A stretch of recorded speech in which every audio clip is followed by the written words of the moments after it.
단순히 생각해보면 범죄자 사진은 실제 모습과 다른 그 사람 어떻게 피할 수 있죠? 비난을 피할 수 없었습니다. 마지막으로 한 가지 더 얘기하자면요.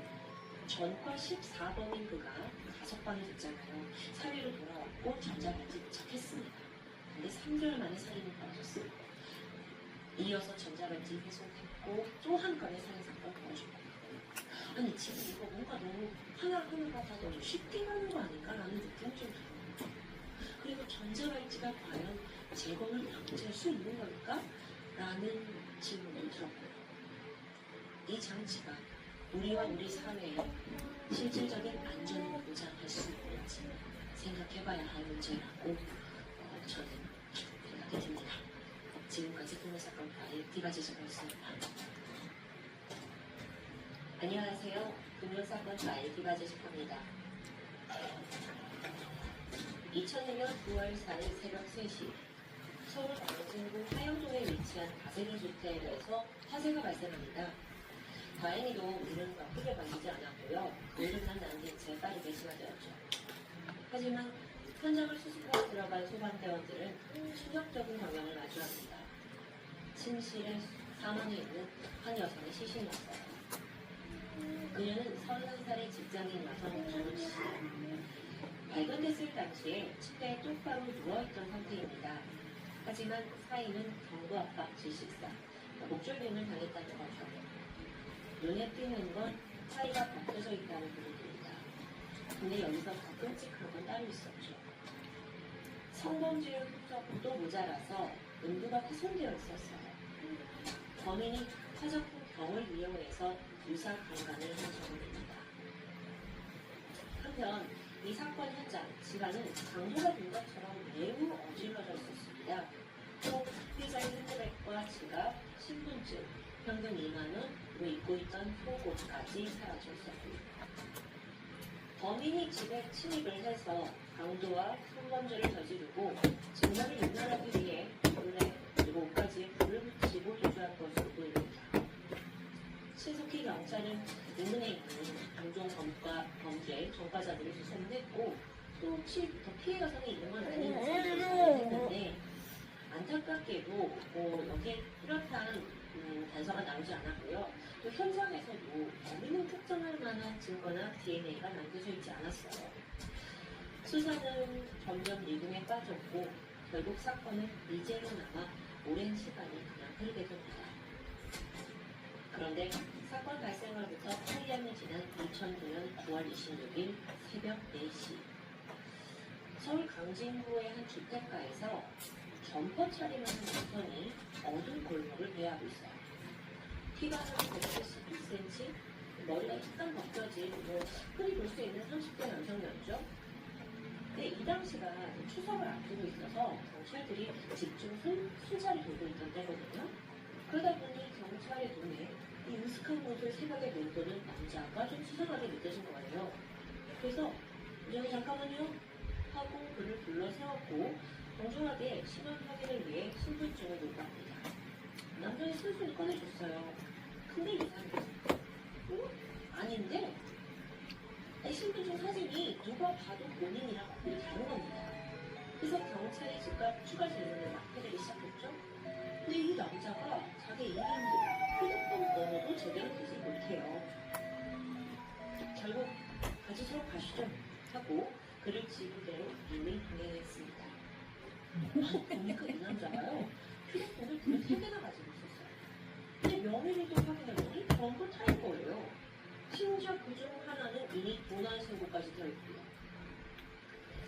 사실 이때까지만 해도 경찰은 이 수상한 남자를 절도범 정도가 아닐까라고 여겼습니다. 그러던 중 마침 소지품 중에 차열세가 나왔어요. 그래서 차를 이거야. 하면서 이거? 차가 걸고 함께 동행합니다. 이곳저곳을 보던 경찰이 마지막으로 차원을 열어보게 됐거든요. 근데 여기서 아주 똑같은 물건들이 튀어나왔어요. 안에 있던 건 여성 속옷 20여 벌, 그리고 칼 6개, 컴퓨터 외장하드, 거기에 막 성인 기부까지 들어있습니다. 아니 근데 더 특이한 게 여성 속옷의 형태인데 하나같이 흉기가 맞닿아 있는 부분이 뚫려있는 거예요. 그래서 경찰이 딱 이걸 보는 순간 이거 보통령이 아니구나 싶었죠. 이 수상하고 음침한 남자의 정체는 36살의 이대영. 그는 경찰 앞에서 당당했습니다. 아 이거요? 저희 한번 도착했어요. 저 눈 하나 깜짝하지 않고 말하는 거예요. 그리고 이 여성 속옷들은 거리에서 우연히 죽은 거예요. 경찰도 사람 도대체 뭔가 싶어서 전과 조회를 해봤죠. 그랬더니 지난 2006년에 공연 음란죄로 입건된 혐의가 나옵니다. 자, 그래서 수사는 계속됐어요. 이 트럼프에서 나온 이대영의 외장 카드 있잖아요. 이걸 경찰이 컴퓨터에 연결을 해보게 돼요. 그런데 여기서 충격적인 화면이 펼쳐졌죠. 뭐 일단 폴더 이름부터가 차마 통일한 사람의 입에 닿지 못할 만큼의 아주 예설적이고 경쾌적인 단어들이었고요. 안을 열어보면 각종 포르노와 함께 여성 속옷 사진들에다가 또 이대영 자신이 여성 속옷을 착용하고 찍은 사진도 나옵니다. 그 밖에도 거리를 다니는 불특정 여성들의 신체를 찍은 것도 있었고요. 그런데 여기서 진짜 눈에 띄었던 건 따로 있습니다. 바로 여러 장의 타인 신분증. 신분증이 쓰는 신분증이었어요. 그래서 경찰이 일단 그 신분증 연락을 주셨어요. 그랬더니 대부분 범죄를 당하고 있는 피해자였어요. 예를 들어서 제가 오늘 신분증을 잃어버렸어요.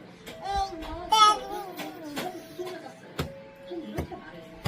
근데 사건들의 범인을 잡히지 않았고요. 그렇다면 지금 이 앞에 앉아있는 이대영이 범인의 확률이 높습니다.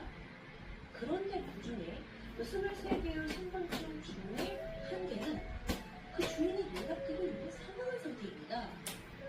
해당 녀석이 바로 정씨. 지난 2001년 9월 미제로 남아있던 광진구 살인사건 피해자요. 앞서 소개한 바로 그 사건이에요. 본능적으로 이 사람이 용의자라는 게 느껴진 경찰이 강하게 이대영을 추궁했죠. 하지만 꿈쩍도 하지 않습니다. 사실상 증거 있는 걸로 법정에다가 살인 사건의 범인을 뭐냐는 거죠. 그 신분증 부었다 하면 끝이잖아요. 이거 자백을 쉽게 받아내지 못할 상황이에요. 근데 이때 담당 중사 한 분이 간소리죠. 자, 다들 나가봐. 이러면서 다른 조사관들을 다 내려냈고 이대영과 사건이 허심탄회하게 소율아! 아예 사건 이야기 됐고 너 사람 이야기나 좀 들어보자. 그냥 뭐 인생 이야기를 해보자는 제안이었어요. 그래서 이대영은 처음엔 쫓겨서 사건을 줄줄 읽으려기 시작합니다. 내가 살면서 이런 게 없었다. 내가 이런 무시를 당했다. 온갖 서러움을 전부 줄줄이 털어놨어요. 형사님은 묵묵히 그 이야기 들어줬고요. 여러분, 그 시간이 무려 12시간이에요. 12시간이에요. 대단한 형사님이 아무리 욕심을 그렇게 있었다고는 하지만 그 시간 동안 이 범인의 이야기를 듣고 있었던 겁니다. 이준이는 봐줘. 그렇게 놀아줘. 12시간이 지나갈 무렵 이 형사님과 그 빨리 이서 밥 먹을 동안만. 이대영이 무겁게 입을 열었다. 엄마, 그럼 나한테 뭘 해주라? 뭘 해줘? 형사님한테만 얘기할게요. 나 이제 뭘 해주라? 사실은 예전 여자를 죽였어요. 네. 안 돼. 지난 8년간 안 풀리지 돼. 않던 놀아주지 미제 마. 사건의 범인을 놀아주지 마. 너 밝혀주셨어요. 핸드폰도 하지 마. 알았어. 과거로 돌아가서 이대영은 그 여성 정씨를 가수 정수야. 가수 머리띠 해. 그녀가 자고 있는 집을 가서 집에 머리띠가 뭐야? 머리띠. 아, 어린이집에 있다? 몸을 졸라 살해. 머리띠 딱딱한 거 하라고. 위장하기 위해 지금 해. 하지만 아까처럼 끝나지 노동책을 합니다. 여기까지 알게 된 형사님 그리고 수사관들은 순간 이런 생각이 들었어요. 얘가 이렇게 살인을 천천히 얘기하는데 과연 이게 정말 한 번 끊었을까? 2002년이 정말 처음이었을까? 그러고 보니까 이 사람은 과거에 다수의 강도 범죄를 저지른 전적이 있습니다. 그 중에는 금지를 휘둘러서 30대 남성 피해자가 중태에 빠진 일도 있었는데요. 경찰은 사건들을 좀 보면서 이대영이 장난감에서 집중적으로 활동했다는 걸 주목했어요. 그래서 해당 지역에서 벌어진 비슷한 미제 사건들을 다 추려내기 시작합니다. 그러자 떠오르는 사건이 있어요. 지난 1995년 아차산에서 벌어진 한 살인 사건이었죠. 때는 1995년 10월 19일 광진구 중곡동 아차산에 있는 한 약수터 인근에서 58세 여성 X씨의 시신이 발견됩니다. 신고자는 당시 물들어 약수터에 갔던 거실 준비생이었는데 우연히 피가 나는 거예요. 약수터 근처에서 주변을 살펴보던 중 시신을 발견했던 겁니다. 당시 시신이 매우 잔인하게 훼손되어 있었어요. 알몸인데다가 땅에 끌려온 듯 상반신의 많은 부분이 붉어졌고 게다가 음부에는 나뭇가지가 꽂혀있는 모두 충격적인 모습입니다. 피해자인 김현우 씨는요, 전날인 10월 18일 오후 6시쯤 이 약수터에 물을 뜨러 나왔다가 실종된 상태였어요. 수사관은 이게 분명 성적 이상자의 소행이다라는 건 감지했는데 이후의 수사는 제기됐습니다. 결국 용의자 찾지 못한 채 지금껏 미제 사건으로 분리되어 있었습니다. 다시 현재로 돌아와서 경찰은 어쩌면 이 사건 또한 이대형 짓일 수도 있다고